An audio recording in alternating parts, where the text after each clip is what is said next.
श्री गणेशाय नमः। श्रीमद्भागवत महापुराणम चतुर्थ स्कंद अथ षोडशोऽध्याय। बंदीजन द्वारा महाराज पृथु की स्तुति। श्री मैत्रेय जी कहते हैं कि महाराज पृथु ने जब इस प्रकार कहा तब उनके अमृतपन का आस्वादन करके सूत आदि गायक लोग बड़े प्रसन्न हुए। फिर वे मुनियों की प्रेरणा से उनकी इस प्रकार स्तुति करने लगे। आप साक्षात देव प्रवर श्री नारायण ही हैं, जो अपनी माया से अवतीर्ण हुए हैं। हम आपकी महिमा का वर्णन करने में समर्थ नहीं हैं। आपने जन्म तो राजा वेन के मृतक शरीर से लिया है, किंतु आपके पौरुषों का वर्णन करने में साक्षात ब्रह्मादि की बुद्धि भी चकरा जाती है।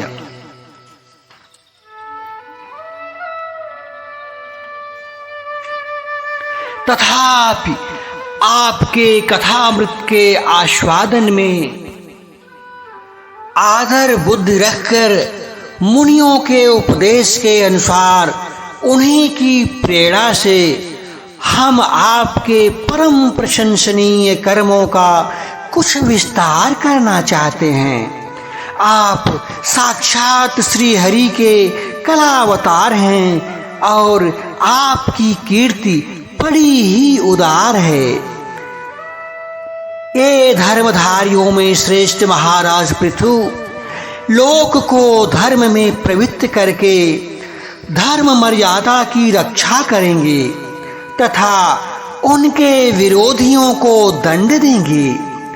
ये अकेले ही समय समय पर प्रजा के पालन पोषण और अनुरंजन आदि कार्य के अनुसार अपने शरीर में भिन्न भिन्न लोकपालों की मूर्ति को धारण करेंगे तथा यज्ञ आदि के प्रचार द्वारा स्वर्गलोक और वृष्टि की व्यथा द्वारा भूलोक दोनों का ही हित साधन करेंगे।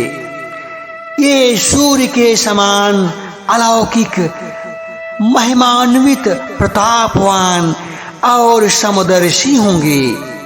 जिस प्रकार सूर्य देवता 8 महीने तपते रहकर जल खींचते हैं और वर्षा ऋतु में उसे उड़ेल देते हैं, उसी प्रकार ये कर आदि के द्वारा सभी धन संचय करेंगे और कभी प्रजा का हित के लिए व्यय कर डालेंगे। ये बड़े दयालु होंगे।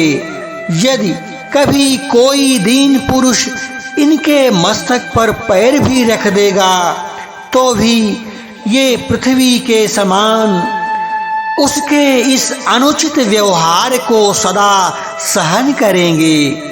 कभी वर्षा न होगी और प्रजा के प्राण संकट में पड़ जाएंगे तो ये राजवेशधारी श्रीहरि इंद्र की भांति जल बरसाकर अनायास ही उसकी रक्षा कर लेंगे। ये अपने अमृतमय मुखचंद्र की मनोहर मुस्कान और प्रेम भरी चितवन से संपूर्ण लोकों को आनंद मग्न कर देंगे। इनकी गति को कोई समझ ना सकेगा। इनके कार्य भी गुप्त होंगे तथा उन्हें संपन्न करने का ढंग भी बहुत गंभीर होगा। इनका धन सदा सुरक्षित रहेगा। ये अनंत महात्म्य और गुणों के एकमात्र आश्रय होंगे। इस प्रकार मनस्वी पृथु साक्षात वरुण के ही समान होंगे। महाराज पृथु वेन रूप अरण्य के मंथन से प्रकट हुए अग्नि के समान हैं। शत्रुओं के लिए ये अत्यंत दुर्धर्ष और दुःसह होंगे। ये उनके समीप रहने पर भी सेनादि से सुरक्षित रहने के कारण बहुत दूर रहने वाले से होंगे। शत्रु इन्हें कभी न हरा सकेंगे।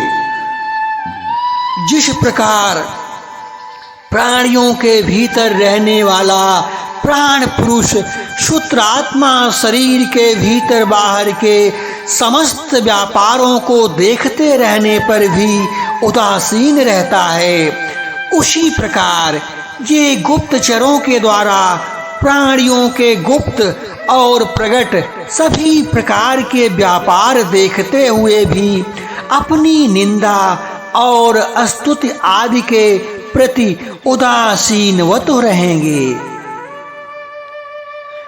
धर्म मार्ग में स्थित रहकर अपने शत्रु के पुत्र को भी दंडनीय न होने पर कोई दंड न देंगे, और दंडनीय होने पर तो अपने पुत्र को भी दंड देंगे।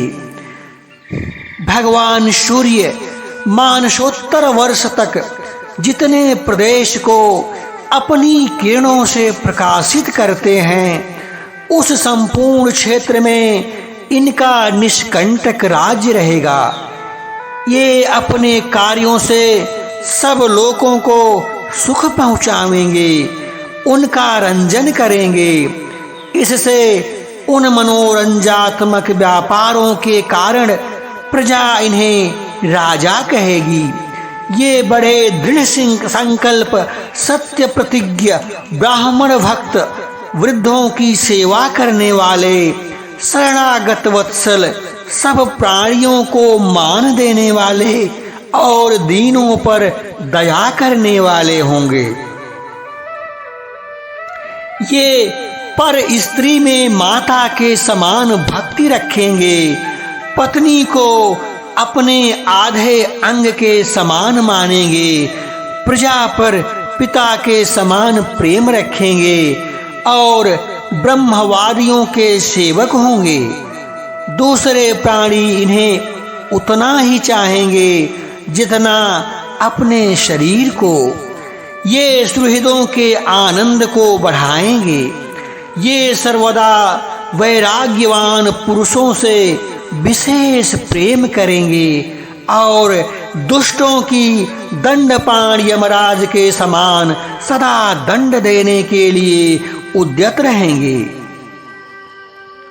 तीनों गुणों के अधिष्ठाता और निर्विकार साक्षात श्री नारायण ने ही इनके रूप में अपने अंश से अवतार लिया है, जिनमें पंडित लोग अविद्यावश प्रतीत होने वाले इस नाना तत्व को मिथ्या ही समझते हैं। ये अद्वितीय वीर और एक छत्र सम्राट होकर अकेले ही उदयाचल पर्यंत समस्त भूमंडल की रक्षा करेंगे तथा अपने जयशील रथ पर चढ़कर धनुष हाथ में लिए सूर्य के समान सर्वत्र प्रदक्षिणा करेंगे।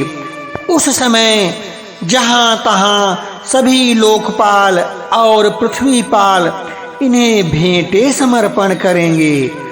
उनकी स्त्रियां इनका गुणगान करेंगी और इन आदिराज को साक्षात श्री हरि ही समझेंगी।